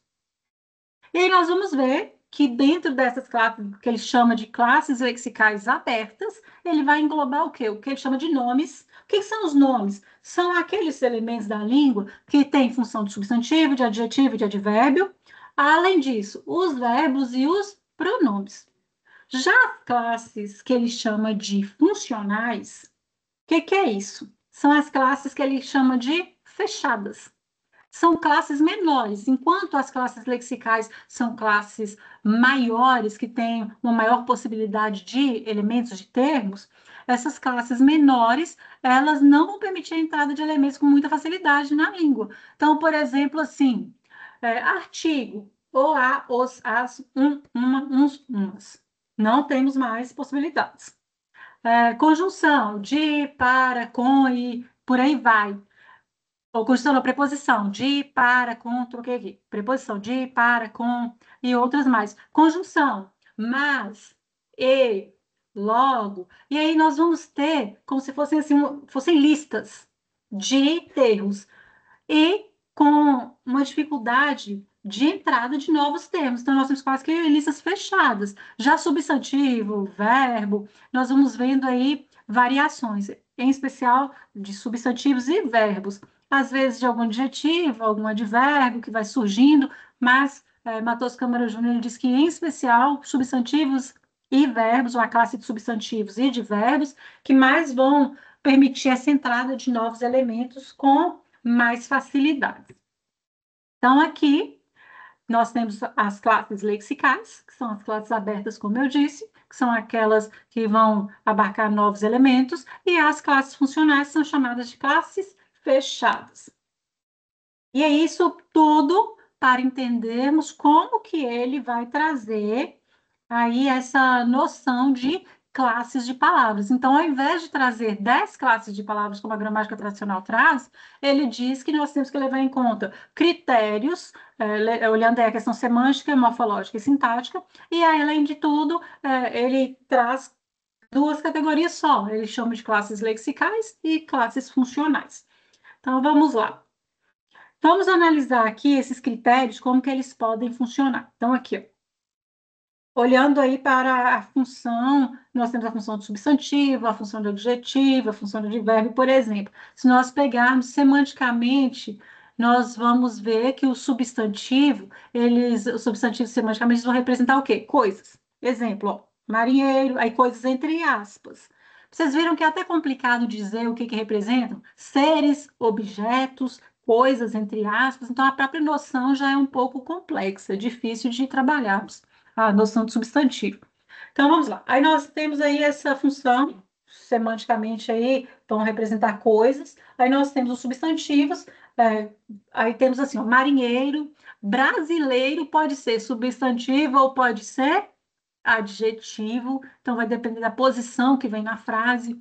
Morfologicamente, eles podem apresentar os substantivos gênero e plural, o gênero masculino e feminino, plural ou singular, por exemplo, ó, marinheiros, brasileiras. Então, aqui nós temos morfologicamente essas funções aí que vão mostrar como que os substantivos eles vão funcionar. Aí nós temos também a função de adjetivo, que esse adjetivo ele vai aí determinar, vai vir aí determinando um verbo, um advérbio vai determinando o verbo, adjetivo que vai modificar o núcleo, que é o termo determinante de outro nome. Então, nós temos aí substantivo, adjetivo, advérbio, eles funcionando para olharmos como que pode ser sintaticamente, semanticamente e morfologicamente. Então, isso vai nos ajudar a pensar em como as palavras elas vão ser categorizadas. Então, tem palavras que vão exercer a função de substantivo. Exerceu a função de substantivo, que é aquele centro da expressão, ou seja, é o termo principal, ele vai exercer aí essa função e ele vai ser sempre um termo determinado. Tem elementos que vão exercer a função de adjetivo, e aí ele vai modificar o seu modificador do núcleo, no caso, o substantivo, por exemplo, é o termo determinante de outro nome. Tem uns que vão exercer a função de advérbio, vai ser determinante de um verbo, de outro verbo, que o verbo aparecer ali dentro da frase. Vou trazer exemplos aqui para que fique mais claro. Então, nós temos assim, ó, o marinheiro brasileiro. Aqui, como que nós vamos olhar se é substantivo ou se é adjetivo? Qual é a categoria? Onde que se enquadra aqui? Se é dentro das classes lexicais ou se é dentro das classes que são funcionais, são fechadas? Como que isso vai funcionar? Nós temos aqui os exemplos, ó. O marinheiro brasileiro. Aqui, marinheiro vai ser o termo determinado. Então, ele vai exercer a função de substantivo, segundo Matheus Câmara Júnior, é assim que nós vamos olhar. Brasileiro é o determinante, então ele vai exercer a função de adjetivo. Então, por isso que marinheiro vai ser classificado aí dentro dessa classe que é considerada como uma classe aberta, ou seja, a classe lexical. E brasileiro, aqui, assim como marinheiro, também vai ser da classe aberta, lexical, porque é um adjetivo, vai ter a função de adjetivo. Aí você troca a frase, a ordem aqui, coloca assim: o brasileiro marinheiro. É como se eu dissesse assim: o brasileiro que é marinheiro. Agora, brasileiro vai ser o termo determinado, ou seja, ele vai ser o substantivo, vai fazer parte da classe de nomes, dentro daquela categoria lexical, classe aberta. E marinheiro vai ser o determinante, agora vai funcionar como um adjetivo. Aqui, nós estamos enxergando como que a análise é feita a partir dessas categorias, dessas classes, desses critérios que são apresentados por Matheus Câmara Júnior. Aí vai só dizer assim, substantivo, a classe de palavras que nomeio seis. Ao invés de dizer só isso, nós levamos em conta qual que é a função aí, olhando o critério semântico, sintático, morfológico, como que funciona dentro da frase, como que isso significa, qual palavra é determinante, qual que é o determinado, para termos a certeza de se é aí um substantivo, se é um adjetivo, se é um advérbio, como no último caso aqui, ele falou eloquentemente. Falou é o verbo. Então, vai ser o termo determinado. Eloquentemente é o determinante, é o advérbio. Então, quer dizer que falou vai indicar um processo, ou seja, vai indicar uma ação. Matheus Câmara Júnior traz como essa palavra processo, essa ação que é indicada aí por esse termo, então ele é um verbo. Então, eu estou olhando a parte semântica. Mas quando eu olho eloquentemente, eu vou ver que esse termo eloquentemente, ele não pode ser um adjetivo. Por que que ele não pode ser um adjetivo? Porque ele vem aí determinando um verbo, ele vem aí acompanhando o verbo, ele tem a função de advérbio, ou seja, vem ao lado do verbo. Então, neste caso aqui, ele não pode ser um adjetivo, ele vai ser, não pode ser um substantivo, ele vai ser um advérbio. Então, aqui ele vai olhando dessa forma o Matheus Câmara Júnior, levando em conta os critérios e a classe a qual esse termo, essa palavra pertence. Então, isso nos mostra o quê? Que a análise, a partir desses critérios, vai trazer uma ideia aí de que a função de uma palavra é muitas vezes mais definidora do que o seu próprio significado. No caso, por exemplo, ó, igual quando a gente inverte aí a função de marinheiro e brasileiro. Então, ó, o marinheiro brasileiro e o brasileiro marinheiro. Mais do que olharmos só o que significa cada uma dessas palavras, é importante olharmos qual lugar elas ocupam aí no enunciado. A mesma coisa, vocês já devem ter até escutado isso. Tem gente que fala assim: meu amigo velho. Velho amigo é uma coisa, amigo velho vira outra. Então, sai de uma classe de palavras e vai para outra. Por exemplo, se eu dissesse assim, se eu pegar o canto do pássaro. Aqui eu estou com uma função de substantivo com a palavra canto, o canto do pássaro. Agora, se eu pegar eu canto todos os dias, aqui já virou uma função de verbo. Então, é isso que ele quer nos mostrar, que o Matheus Câmara Júnior quer nos mostrar também, que não é apenas nós olharmos a significação, mas olharmos também como que essas palavras elas funcionam dentro do enunciado para buscarmos categorizar essas palavras. Não é simplesmente dizer só o que elas significam e chegar e colocar tudo dentro de um pacote. Por exemplo, quando nós vemos aí a alteração de categorias, de classe de palavras, isso já deixa muito claro que uma palavra, ela pode ser sim um substantivo, mas não necessariamente ela vai ser categorizada o tempo todo como substantivo. Então, por isso que ele diz que as categorias, da forma como elas são apresentadas, as classes de palavras, elas são muito rígidas. Porque fica parecendo assim, que uma palavra, ela vai ser sempre substantivo, igual eu canto e o canto do pássaro. Não necessariamente. Vai haver o quê? Variação. Olhem aqui, o brasileiro marinheiro. Ora é substantivo, ora é adjetivo. Então, isso nós precisamos levar em consideração na hora que vamos entender aí o que é uma classe de palavras, e Matoso Câmara Júnior deixa isso muito claro que na hora que ele explica a partir dos critérios dessas categorias. E aí vamos chegando aqui ao conceito de sintaxe. Então, nós vimos aí alguns fenômenos relacionados à morfologia, que são bastante complexos, que precisamos parar para analisar quando nós vamos tratar da morfologia e dos fenômenos morfológicos e das estruturas sintáticas das línguas. Então, precisamos entender bem esse funcionamento. E aí vamos entender então agora sobre a sintaxe, o que é a sintaxe. Começando aí pelo próprio conceito.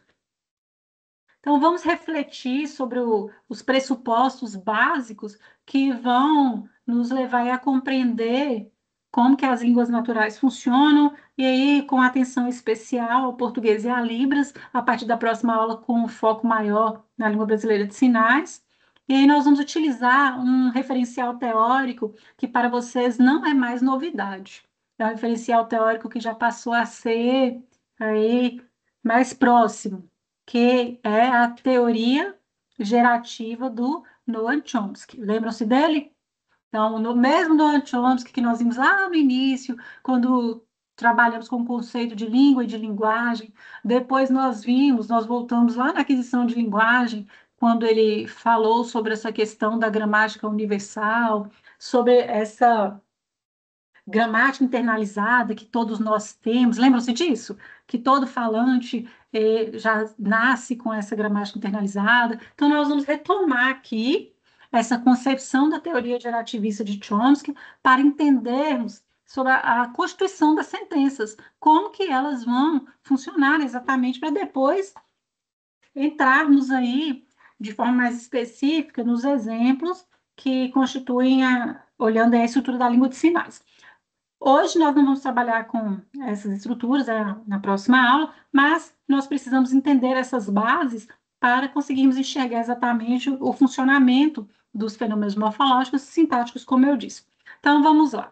Vamos entender o que é a sintaxe. Então, nós vamos pegar essa noção com base na teoria gerativa de Chomsky. Como vocês devem ter visto até aqui, desde quando nós começamos lá na primeira disciplina a falar do que é língua e linguagem, vocês já perceberam que depende da perspectiva teórica.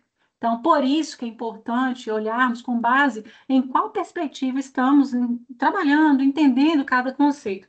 Aqui no caso da sintaxe, nós vamos olhar essa conceituação, nós vamos entendê-la aqui como um módulo da gramática que estuda as relações entre constituintes. Então, é a parte da gramática, assim como tem a parte aquela de fonética, de fonologia, de prosódia, ortografia, ortoépia, nós temos a parte de semântica, pragmática, estilística, morfologia, nós temos também a parte da sintaxe. Então, é esse módulo da gramática que estuda as relações entre os constituintes. E essa definição, então, ela vai ser com base na teoria gerativa de Noam Chomsky. E nós vamos observar que se nós pararmos aqui para pensar, nós vamos ver, se retomarmos aí lembranças lá da época que nós estávamos lá na escola sobre sintaxe, nós vamos nos lembrar do quê? Como que era lá na escola? Qual que era aí a base teórica? Ela estava de acordo com o quê? O que que a gente estuda? Daniel, tá, sim, Daniel, obrigada. Foi boa a sua observação? Só enquanto vocês vão pensando aí, eu vou aproveitar e vou fazer um comentário em relação ao que você disse. Obrigada pelo seu comentário, Daniel. Daniel diz assim, que só um instante, só vou colocar meu computador para carregar aqui, pessoal.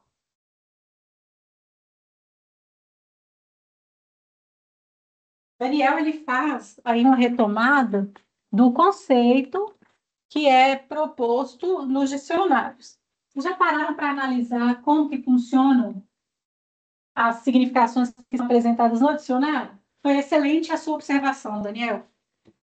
No dicionário, ele fala assim, ó, sobre a classificação das palavras, o próprio dicionário atribui diferentes significados para uma palavra de acordo com as diferentes classes que ela pode ser atribuída dentro de uma sequência linguística.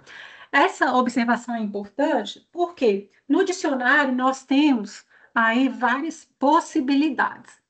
Então, o dicionário, ele já traz essa classificação um pouco mais atualizada. Só que aí nós temos uma questão interessante no dicionário.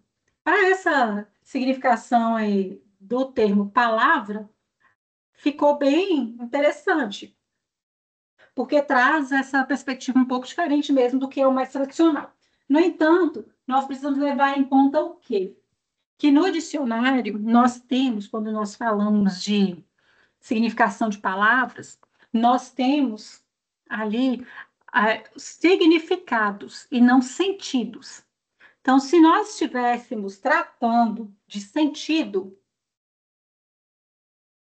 ah, não, Patrícia, pode ficar tranquila. Não está complexo assim, não, está tranquilo. Se nós estivéssemos tratando de sentido, seria diferente. Aí, só aproveitando a fala dele, então, o que ele está trazendo lá, inclusive, ele traz a palavra muito bem construída, que ele fala assim, ó, atribui diferentes significados. Qual que é a diferença de significado e sentido, Daniel? Você já parou para pensar? Aproveitando aí seu próprio comentário. Qual que é a diferença? Significado é algo que está ali estabilizado no dicionário e que é fora de contexto. Sentido é dentro do contexto. Então, quando eu pego a palavra e jogo dentro de um contexto, dentro de uma frase, dentro de um enunciado, ali vira sentido dentro de um texto maior. Então, sentido é construído dentro de um contexto. Significado é ali algo estabilizado. Por exemplo, o dicionário ele traz significado. Se eu pegar a palavra casa, casa, lar, moradia, habitação, é tudo significado. Só que se eu jogo dentro de um contexto e vou trazer ali, se eu dissesse assim, por exemplo, eu vou pegar a palavra coração. Ele era o coração da casa. Se eu pegar o termo como significado, eu não vou achar esse sentido necessariamente. Então, o significado é só para mostrar que ele trouxe aqui a construção certinha, quando ele diz atribui diferentes significados. E é isso que aparece no dicionário. Já traz uma perspectiva mais linguística. Isso é interessante. Porém, se eu tirar daí dentro do dicionário e jogar dentro de um contexto, eu vou ter que enxergar perspectivas olhando para sentidos. Combinado? Obrigada, Daniel, pelo comentário. Foi ótimo que quando você fez comentário me fez recordar aqui dessa informação. Então, toda vez que olharem para um dicionário, é significado. Dentro de um texto, sentido que vai ser construído com base na contextualização ali presente dentro daquele texto. Então, voltando aqui. Então, vamos lá entender quais que são esses pressupostos da teoria da gramática gerativa. Então, vamos. Dentro da teoria gerativa, o que é que nós temos? Vocês devem se lembrar bem. A língua ela é um objeto mental. E todo ser humano tem uma capacidade inata. Eu acho que vocês nunca mais vão se esquecer dessa fala de Chomsky, que todo ser humano tem uma capacidade inata. Nós já vimos isso tanto que vocês vão memorizar, nunca mais vão se esquecer. Por quê? Porque a teoria dele diz que nós já nascemos com essa predisposição. Então, eu não vou voltar de forma detalhada, que nós já vimos isso na disciplina de aquisição de linguagem, mas só trazer esses pressupostos de uma forma mais genérica, porque precisamos voltar para entendermos como se estruturam as sentenças de uma língua. E aí, tem um outro termo que é muito importante também, que é o conceito de competência. O que é a competência segundo a teoria de Chomsky? Você se lembra? Essa competência, ela está relacionada a quê? De acordo com Chomsky, o que é a competência?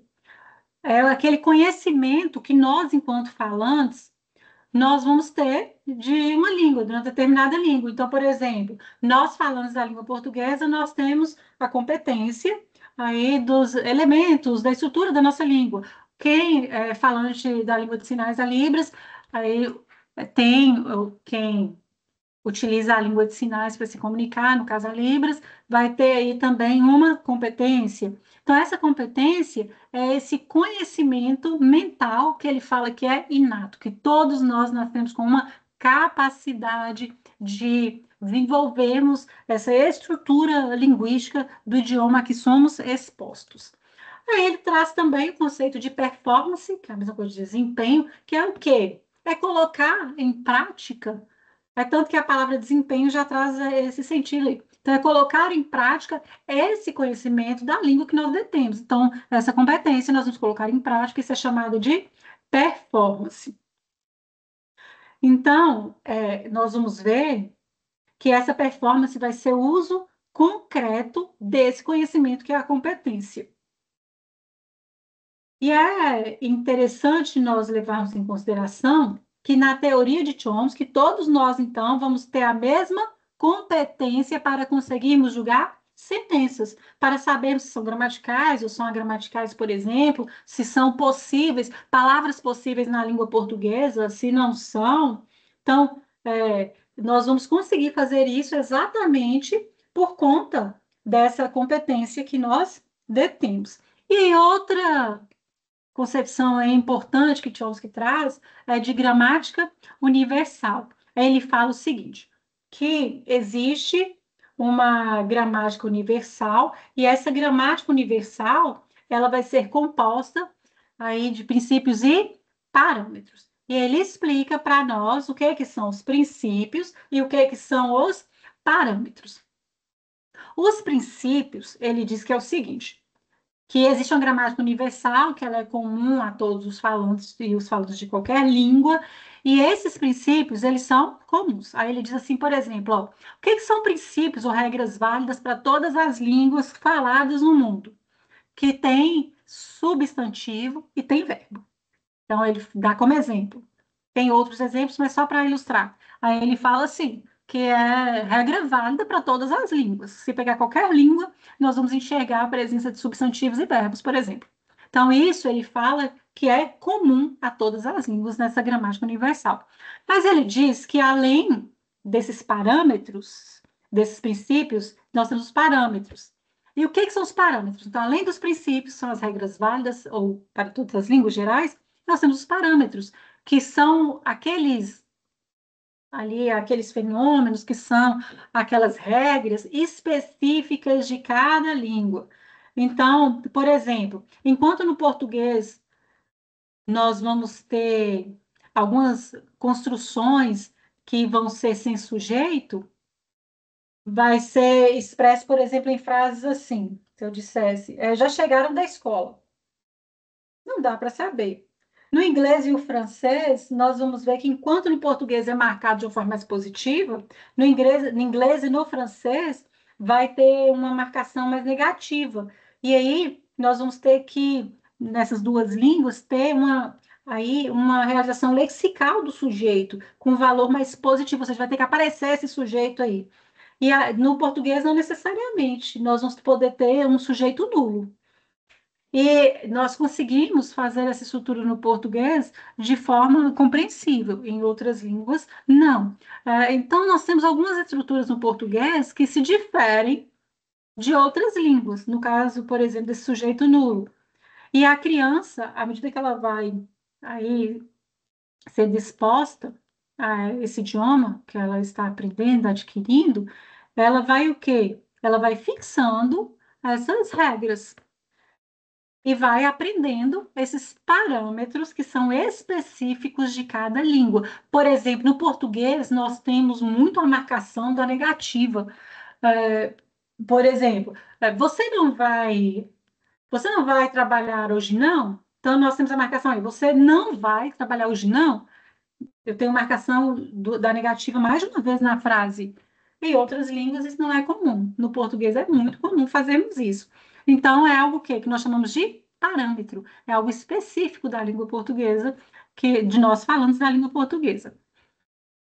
Além disso, nós precisamos, a partir dessas teorias que nós vimos aqui, essas noções básicas, esses pressupostos, nós precisamos entender algumas questões relacionadas à sintaxe, a partir desses pressupostos. E o que nós precisamos entender, então? Sobre como são estruturadas as sentenças dentro das línguas. Como que isso acontece? E nós vamos entender a partir dessas noções aqui que Chomsky traz, da gramática aí universal, essa questão dos princípios e parâmetros, toda essa aí questão que ele fala que nós temos uma gramática internalizada, como que isso vai nos ajudar a organizar as sentenças, a estruturar as sentenças, as frases dentro de uma determinada língua. E aí ele vai mostrar o quê? Que as frases ou as sentenças, elas são formadas por algo que ele chama de constituintes. Então, as sentenças, elas vão ser formadas pelos constituintes. Então, é isso que nós vamos ver. Como que essa gramática inata, ela vai conseguir organizar as sentenças. As sentenças se organizam por meio de constituintes. E o que são os constituintes? De acordo com a teoria de Chomsky, os constituintes são grupos de unidades que vão mostrar o quê? Um determinado grau de coesão, ou seja, vai ter uma ligação aí entre essas unidades e elas vão formar unidades sintáticas e hierarquicamente construídas. Eu vou mostrar com um exemplo para ficar mais claro.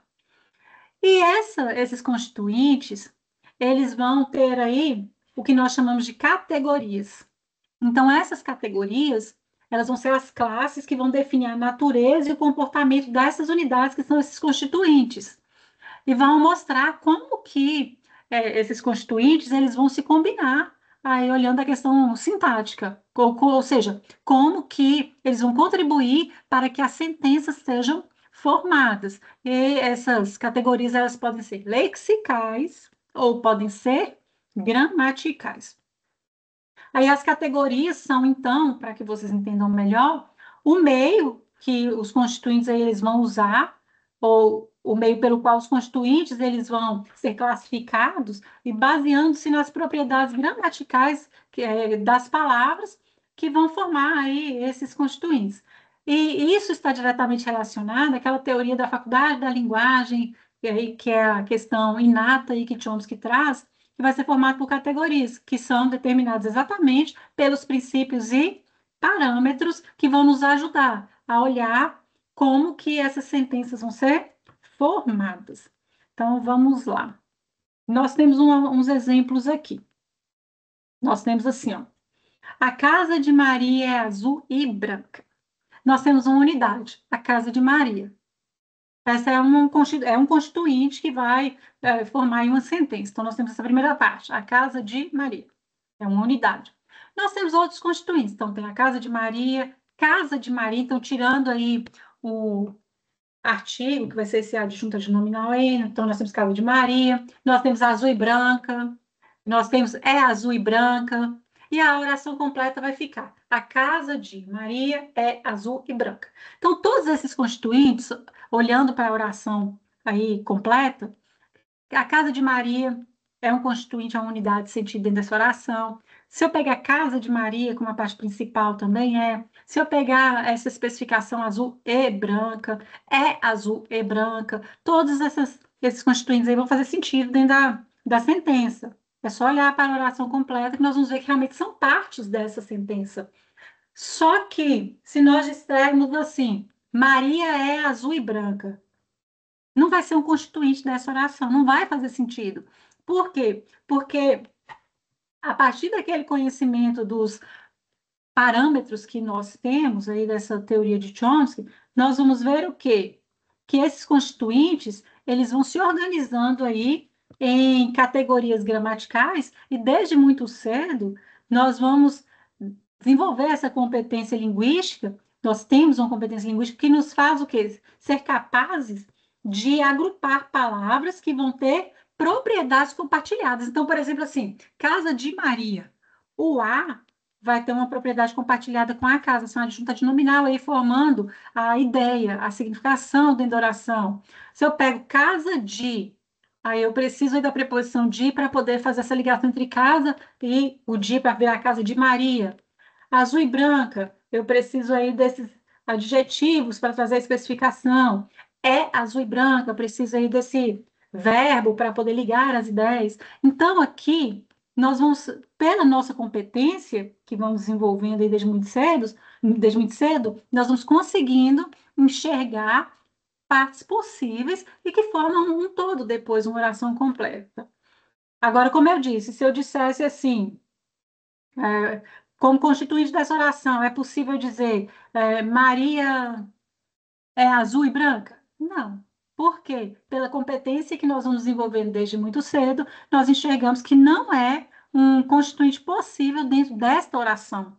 De todos esses pedaços que nós temos, essas unidades, a única que eu não consigo aqui, se eu fizesse decomposição, não significa a oração completa, não tem nada da oração completa. Então, é a nossa competência que nos mostra como que a sentença ela vai sendo produzida para gerarmos os significados que nós desejamos e de forma ali, conforme a nossa língua permite que a gente organize.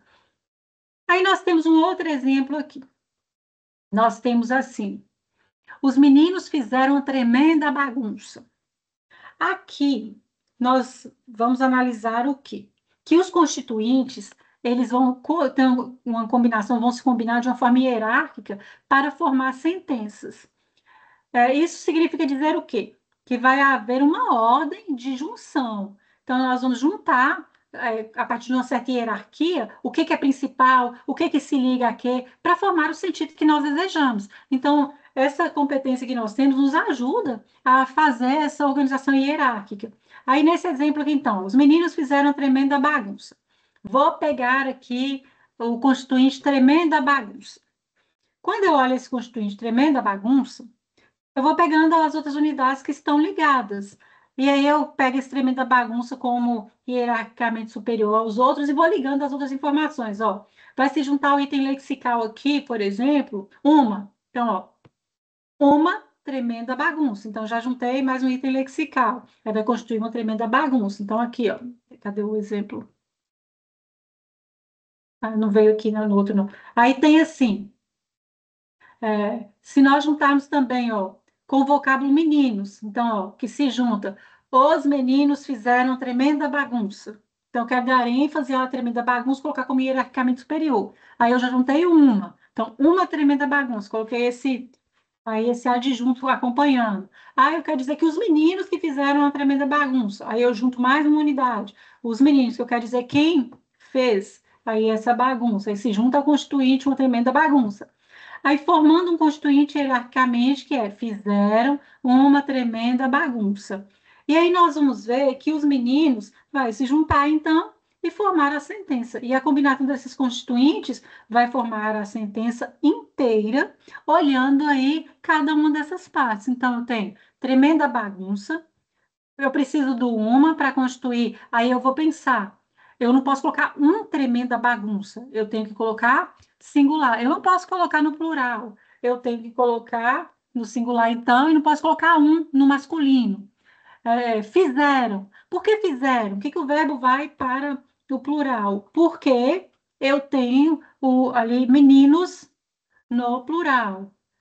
Ah, mas eu preciso do adjunto se eu colocar, por exemplo, meninos fizeram uma tremenda bagunça. Vai ficar faltando alguma coisa aí. A minha competência vai me dizer que eu vou precisar desse adjunto adnominal. Então, os meninos fizeram uma tremenda bagunça. Ele tem que ser plural, tem que ser masculino, os. E aí eu vou juntando esses constituintes e formando essa sentença. Para que isso? Podem se preocupar que eu não vou pedir para que vocês façam essas decomposições, não. Isso aqui é só para vocês entenderem como que a nossa cabeça ela vai pensando, segundo a teoria de Chomsky, como que nós vamos analisando o que é possível de juntarmos para formarmos sentenças, que nós precisamos de sintagmas nominais, sintagmas verbais, nós precisamos da parte preposicional. Então, é isso que ele quer mostrar, que são esses constituintes que nós precisamos ir unindo para formar. Então, eu preciso da parte nominal, eu preciso do verbo, eu preciso, por exemplo, da preposição, e aí ele vai categorizando isso e vai chamando de constituintes. Então, é só para entenderem como que a teoria vai dizer que nós temos essa competência. Uma criança não precisa, por exemplo, ser alfabetizada, escolarizada, para que ela use a estrutura adequada, olhando, segundo Chomsky, essa construção de sentenças. E é a partir disso que nós vamos olhar como que nós construímos as sentenças nos idiomas, ou no idioma que falamos, ou pode ser em mais de um que falemos, mas assim, é para mostrar como que nós fazemos isso. E aí, resumindo essa parte, então, dos estudos sintáticos, assim como eu fiz lá na morfologia, eu vou resumir aqui também. Então, a sintaxe, nós vimos que é o quê? Que é o estudo das relações entre constituintes, da estrutura das sentenças. Então, constituintes são unidades que vão formar as sentenças, a estrutura das sentenças. Então, uma sentença ela é dividida em partes. Eu não fiz a subdivisão aqui, mas porque não é o nosso objetivo, mas Chomsky ele traz uma distribuição em forma de árvore. Aí ele vai trazendo o que que é sintagma nominal, o que que é sintagma verbal, para mostrar esses pedaços que vão se juntando e formando, e que uma parte, ela vem antes da outra. Por exemplo, tem lá o que é sujeito, o que é predicado, aí tem, aí ligando sujeito e predicado, tem qual que é ali o elemento que liga um ao outro. Dentro do sujeito tem um sintagma nominal que se liga, por exemplo, a adjunta de nominal, que é outro sintagma que vem se ligando. Aí tem tudo isso, tem o sintagma preposicional, aí ele vai mostrando os pedaços. Eu não trouxe aqui porque o objetivo não era trazer essa análise arbórea que ele mostra, não. É só para entendermos que as sentenças são compostas por constituintes, que são unidades que vão se unindo para formar uma estrutura maior, que é a sentença, e trazer a significação que nós desejamos. E segundo Chomsky, isso aí nós fazemos com base na competência que nós temos, porque nós já nascemos com a gramática internalizada, e isso nós vamos aí colocando em prática a partir da vivência com a língua, com outros falantes da língua, e aí nós vamos, então, trazendo aí nesse desempenho, que é o uso no seu dia a dia do idioma que já nascemos com a competência para desenvolver. A teoria gerativa de princípios e parâmetros vai servir como fundamento teórico. Por quê? Porque vai postular que, aqui como nós estamos vendo, que a língua é um objeto mental ligado à faculdade da linguagem, que é uma capacidade inata, como nós vimos desde o início. E essa teoria, então, dos princípios e parâmetros vai servir como um fundamento teórico, mostrando isso para nós, que é a língua, ela é um objeto mental. E esse conhecimento inato sobre a língua vai ser a competência, e só lembrando, que vai nos permitir o quê? Julgar a gramaticalidade da sentença, então, sentenças possíveis. Por exemplo, ali, quando nós vimos aqui, eu vou voltar uma aqui. Os meninos fizeram tremenda bagunça. Não caberia, por exemplo, assim, ó, a meninos fizeram, as meninos fizeram. Não caberia. Como que nós sabemos disso? Segundo a teoria gerativista, é porque existem constituintes que nós já sabemos como que eles funcionam, quem se liga a quem, mesmo não sabendo, às vezes, se o falante ele não vai saber classificar se tem função adjetiva, substantiva, qual que é a função, mas ele sabe o que que é o núcleo ali da sentença, o que que se liga a quê, por exemplo, o artigo se liga ao substantivo, então isso aí o falante já faz naturalmente, então segundo Chomsky é essa competência inata que nós temos e vai nos permitir julgar então essa gramaticalidade, como eu disse, das sentenças e aí distinguindo do desempenho. Aí o desempenho é o uso correto da língua. Aí nós vamos ver como que esse idioma ele é colocado em prática, tal, e já é o desempenho. Mas essa competência, segundo ele, todos nós já nascemos com ela. Então, isso significa o quê? Que a teoria gerativista e dos princípios e parâmetros vai ser um quadro que vai ser explicativo, considerado explicativo, por quê? Porque vai definir o conjunto de regras, ou seja, os princípios, e opções de parâmetros, ou seja, as possibilidades de uso das regras da língua, que vão governar as combinações hierárquicas que nós vamos fazendo e as restrições que temos aí de constituintes na formação de sentenças. Então, aqui, por exemplo, ó, voltando, os meninos fizeram tremenda bagunça. Aqui, os meninos fizeram uma tremenda bagunça, nós, enquanto falamos, nós sabemos que não é uma estrutura possível. As meninos fizeram uma tremenda bagunça, não tem também. Então, isso é o quê? É a teoria aí de princípios e parâmetros que vai, segundo a teoria gerativista, nos mostrar o que é possível e o que não é na construção de sentenças. E aí, por fim, nós vimos o que hoje que os fundamentos, nós compreendemos que esses fundamentos que a teoria linguística aí nos traz, nos mostra, permite compreender o que? As unidades básicas da língua, aí transitando da morfologia para a sintaxe gerativa, olhando o que é morfologia, o que é palavra, o que é morfema, o que é alomorfe, como que isso funciona quando nós vamos classificar uma palavra, entender o que é classe de palavras, como que Matheus Câmara Júnior ele classifica aí essas palavras, categorizando de uma forma diferente, para que entendamos que uma palavra ela não tem uma categoria fixa que se decora, e tudo que ali você decorou é só daquele jeito e não funciona de outra forma. E, além disso, nós vimos que a teoria gerativista, em especial, e a noção de princípios e parâmetros, como que, segundo Chomsky, vai interferir na construção de sentenças. Então, por que que nós construímos as sentenças de uma forma ou de outra, na Libras ou na língua portuguesa? Porque nós temos já essa competência, como que é que isso funciona? E, além disso, nós entendemos bases teóricas que vão nos ajudar a compreender o que que todas as línguas, sejam línguas orais ou as línguas sinalizadas, elas possuem estruturas morfológicas e as sintáticas também muito complexas.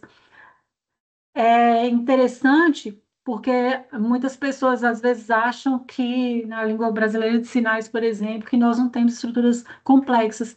E nós temos, é o que nós vamos ver mais à frente na próxima aula, como que na Libras também, assim como no português, nós temos estruturas complexas, olhando tanto as questões morfológicas quanto sintáticas. E a partir de todo esse panorama que nós vimos hoje, nós introduzimos então os pressupostos da teoria gerativista para destacar o ponto central aí, que foi a estrutura das sentenças e a parte hierárquica, não tem uma linearidade, não é algo fixo. A sintaxe ela vai organizar palavras e sintagmas por meio de relações que não vão depender apenas da ordem superficial, vai depender da intencionalidade do falante. E aí vai depender da combinação que se vai fazer, vai dependendo se eu posso até mudar de lugar determinadas estruturas. E isso nos permite compreender o quê? A formação das sentenças, que vai implicar em quê? Entender como que termos aí que são considerados sintagmas nominais, verbais, as preposições ou sintagmas preposicionais vão se articular em uma que Chomsky chama de arquitetura, que foi o que eu disse para vocês que é uma distribuição arbórea que envolve núcleo, projeções, funções sintáticas, mas não é o nosso foco tratar disso, por isso que eu não detalhei. E esses conteúdos morfológicos que nós vimos, e sintáticos, eles vão formar o quê?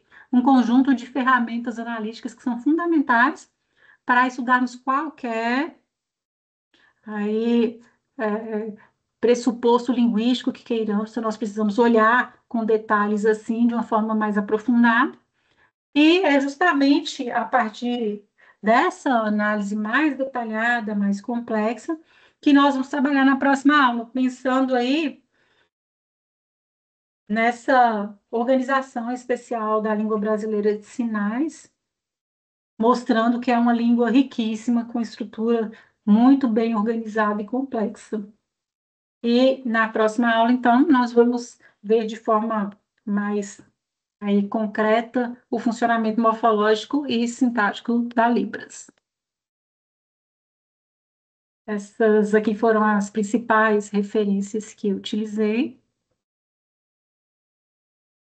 E se houver alguma observação, fiquem à vontade para fazer.